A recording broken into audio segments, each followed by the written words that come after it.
নমস্কার। আজ 28শে নভেম্বর 2025। সুপ্রভাত সবাইকে। আরও একটি ব্লগ নিয়ে আপনাদের সামনে হাজির হলাম। সকালবেলা চলে এলাম ছাদে। এবছর মরশুমি ফুল গাছ মোটামুটি আমার লাগানো হয়ে গেছে, যদিও কিছু পিটুনিয়া ফুলের চারা লাগিয়েছিলাম যেগুলো বাঁচেনি, আর সেই জন্য কিছু কিছু টব এখনও খালি পড়ে আছে। তবে দু একদিনের মধ্যে সেগুলোও পূর্ণ হয়ে যাবে। আর এই দেখুন, গাছে বেশ সুন্দর ফুলও চলে এসছে। চন্দ্রমল্লিকা, গাঁদা যেগুলো আগে লাগানো হয়েছিল সেগুলোতে ফুল চলে এসছে, এবং বাকি চন্দ্রমল্লিকা যেগুলো পরে লাগিয়েছিলাম সেগুলোতে কুড়ি এসছে, কিন্তু ফুল এখনও ফোটেনি। যাই হোক, আশা করছি কিছুদিনের মধ্যেই সমস্ত গাছগুলো ফুলে ফুলে ভর্তি হয়ে যাবে। এই হচ্ছে আমার আগের লাগানো চন্দ্রমল্লিকা, যেগুলোতে ফুল এখনও আসেনি। চলুন আজকে আপনাদের কাছে আমাদের এইবারের কালী পুজোর গল্প শোনাই। আগেই তো বলেছিলাম যে এবারের কালী পুজোর ভিডিও ক্লিপিংস আমি কিছু তুলে রেখেছিলাম, কিন্তু যেহেতু আমার ফোনটা কাজ করছিল না ঠিকঠাকভাবে, সেই জন্য যথাসময়ে সেই ভিডিওগুলো আপনাদের সামনে আমি তুলে ধরতে পারিনি। কালী পুজোর বেশ কিছুদিন আগেই আমি মায়ের চালচিত্রটা তৈরি করে ফেলেছিলাম, আর 17ই অক্টোবর অর্থাৎ শুক্রবার চলে গেছিলাম মাকে বাড়ি নিয়ে আসতে। এই হচ্ছে 17ই অক্টোবর সন্ধ্যেবেলার কুমোরটুলির ছবি। সেই সময় মোটামুটিভাবে বলা যায় যে রাস্তার একটা দিক, প্রায় অর্ধেকেরও বেশি অংশ মোটামুটি মৃৎশিল্পীদের দখলে চলে যায়, এবং সেই সঙ্গে সঙ্গে সেইখানে দীপাবলি উপলক্ষে বিভিন্ন ধরনের দোকান বসে। সেখানে মাটির প্রদীপ থেকে শুরু করে লক্ষ্মী গণেশ, ঘর সাজানোর জিনিসপত্র সবই পাওয়া যায়।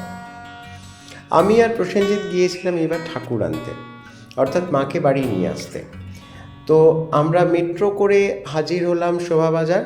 শোভাবাজার থেকে হাঁটতে হাঁটতে চলে এলাম কুমোরটুলির এই রাস্তায়। এই দেখুন, সেদিন শুক্রবার, দীপাবলির আরও 3 দিন এখনও বাকি।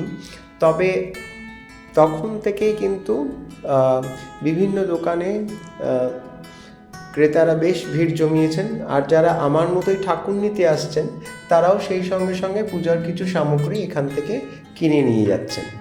আমিও এখান থেকে মাটির প্রদীপ কিনেছিলাম। বরাবর আমি যখন ঠাকুর নিতে আসি প্রতি বছর এখান থেকেই মাটির প্রদীপগুলো কিনে নিয়ে যাওয়ার চেষ্টা করি। এবারও তার ব্যতিক্রম হয়নি। প্রসেনজিৎ বেশ দরদাম করে এখান থেকে বেশ কিছু মাটির প্রদীপ কিনে দিল। প্রসেনজিতের একটা বিশেষ গুণ আছে, ওর সঙ্গে একদিন আপনাদের বিশদভাবে আলাপ করিয়ে দেবো। ওর বাড়িতে ভীষণ সুন্দর দুর্গাপুজো হয়, এবং শুধু তাই নয়, ও কিন্তু পুজোর সমস্ত ব্যাপারে খুব সুন্দরভাবে অর্গানাইজ করতে পারে। সেই জন্যই ওকে আরও নিয়ে আসা। আর এই দেখুন, ব্যস্ততায় এবং লোকজনের কোলাহলে মুখর কুমোরটুলি। এখানে জিনিসপত্র যেমন বিভিন্ন ধরনের, বিভিন্ন মানের, বিভিন্ন দামের জিনিসপত্র যেমন পাওয়া যায়, তেমনি এইখানকার জিনিসপত্রগুলোর যে ফিনিশিং সেটা কিন্তু আপনি অন্য কোথাও পাবেন না। আর এই দেখুন, বিভিন্ন মৃৎশিল্পীদের গোলায় এখন মা মোটামুটিভাবে তৈরি, বিভিন্ন সার্বজনীন প্যান্ডেল এবং ভক্তদের বাড়িতে যাওয়ার জন্য। এই ছোট্ট ঠাকুরটিকে দেখুন, কি সুন্দর, কত মমতায় শিল্পী তৈরি করেছেন। এরকম আরও বহু ছোট ছোট ঠাকুর আমি দেখেছিলাম, যেগুলোর দিকে তাকালে পরে চোখ ফেরানো যায় না, আর শুধু মনে হয় এগুলোকে প্রাণে ধরে কি বিসর্জন দেওয়া যাবে।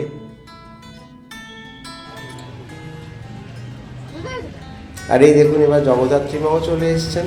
এখানে মা কালীও রয়েছেন। মা কালী তবে পা বাড়িয়ে রয়েছেন, অর্থাৎ দোকানের প্রায় দরজার কাছে চলে এসেছেন ভক্তদের বাড়িতে যাওয়ার জন্য। জগদ্ধাত্রী মা এখনও অনেকখানি পেছনে। আর এখানে লক্ষ্মী গণেশ থেকে শুরু করে মা কালীর হাতের কাটা মুন্ডু পর্যন্ত বিক্রি হয়। আমি যখন প্রথম কালী পুজো শুরু করি, অর্থাৎ আজ থেকে 8 বছর আগে, তখন একটা মুন্ডু আমার মনে আছে, আমি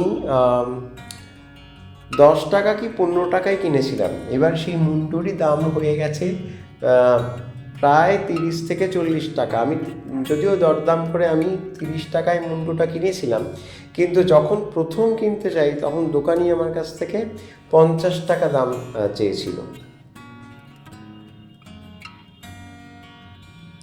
আর এই দেখুন, বিভিন্ন মৃৎশিল্পীদের ঘরে মা মোটামুটি তৈরি হয়ে গেছেন। চূড়ান্ত ব্যস্ততার মধ্যে বাকি ঠাকুরদেরও তৈরি করার প্রস্তুতি চলছে। এখানে যদিও কিছু কিছু ঠাকুরের উপর এখনও রং চাপেনি, তবে আমার দৃঢ় বিশ্বাস যে 2-1 দিনের মধ্যেই তারা সম্পূর্ণভাবে তৈরি হয়ে যাবেন।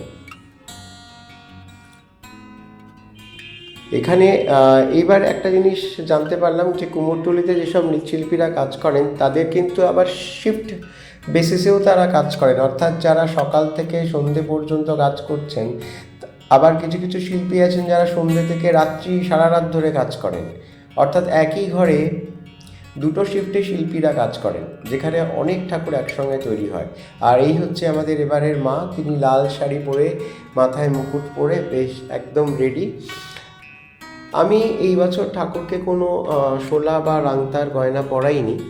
গত বছর পরিয়েছিলাম, এই বছর আর পরাইনি, কারণ আগে আগে আমাদের ঠাকুরকে ওই ধরনের কোনো গয়না পরানো হতো না। তাই ফর আ চেঞ্জ গত বছর পরানো হয়েছিল, এই বছর আর পরাইনি। এবছর বাড়ি গিয়েই মাকে আমাদের যে গয়নাগুলো আছে সেইগুলো দিয়েই সুন্দর করে সাজিয়ে তুলব।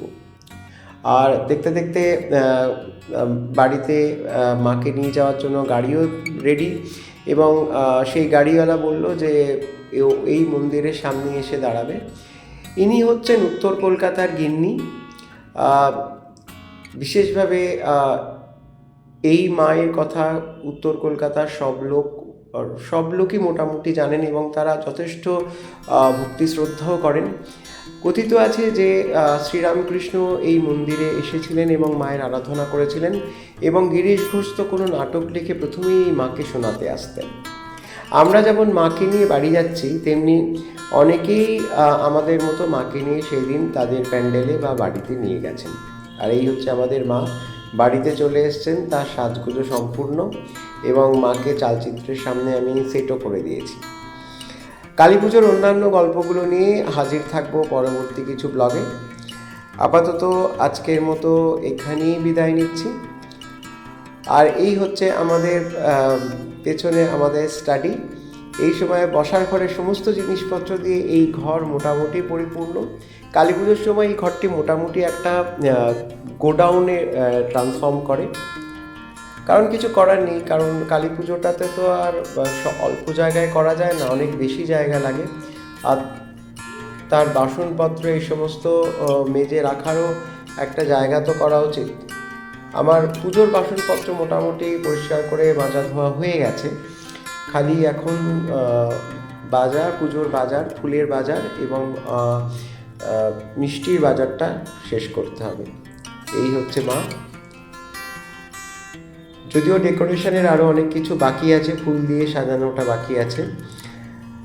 যদি আমার এই ছোট্ট ক্ষুদ্র প্রচেষ্টাটি আপনাদের ভালো লেগে থাকে, তাহলে দয়া করে চ্যানেলটি সাবস্ক্রাইব করে পাশে থাকবেন। আজ এ পর্যন্তই, আবার দেখা হবে খুব শিগগিরই। সবাই ভালো থাকবেন, সুস্থ থাকবেন এবং অবশ্যই আনন্দে থাকবেন। আজ চলি তাহলে, নমস্কার।